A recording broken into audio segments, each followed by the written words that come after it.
کہ داماد نے اس کی بیٹی پہ ہاتھ اٹھایا. غلط کام ہے, میں ہاتھ اٹھانے کو پروموٹ نہیں کرتا, کہیں آپ یہ سمجھیں گے شوہروں کو چاہیے بیویوں کو ماریں, ایسا نہیں ہے. لیکن عورت تھی سمجھدار, بیٹی نے گھر آ کے بتایا میرے میاں نے ہاتھ اٹھایا ہے. آج کل تو عورتیں اور گھر مائیں تباہ کر دیتی ہیں.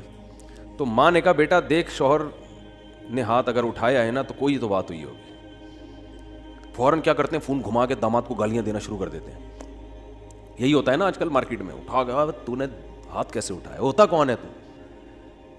پہلے تحقیق کر لو بھائی, بولا کیا ہے اس نے. ہاں کوئی ایسی بات نہیں ہے, اس کو بولو بھائی کیوں, یہ تو کوئی ایسی بات نہیں ہے جس پہ ہاتھ اٹھایا جائے, اور اگر غلط بھی ہے تو اتنی غلط تھوڑی ہے کہ ہاتھ اٹھایا جائے.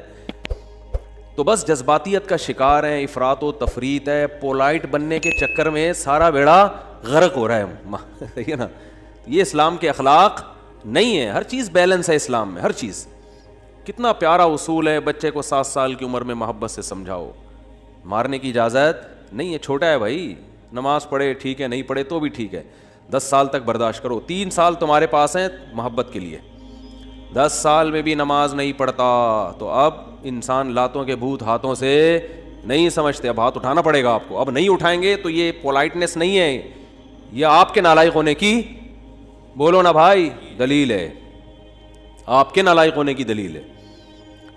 تو ہر چیز میں ایسا ہے, ہر چیز میں, ہر معاملے میں. آپ کا ملازم ہے, صحیح کام نہیں کر رہا, ٹائم پہ نہیں آ رہا, بزنس کا بیڑا غرق کر دیا, محبت سے سمجھاؤ, تمیز سے. 2-4 دفعہ کے بعد چل بھائی چھٹی تیری, نکل پتلی گلی سے, ٹھیک ہے نا. فیکٹری ہے, ہم نے کو ایدی سینٹر تھوڑی کھولا ہوا ہے ہم نے یہاں پہ.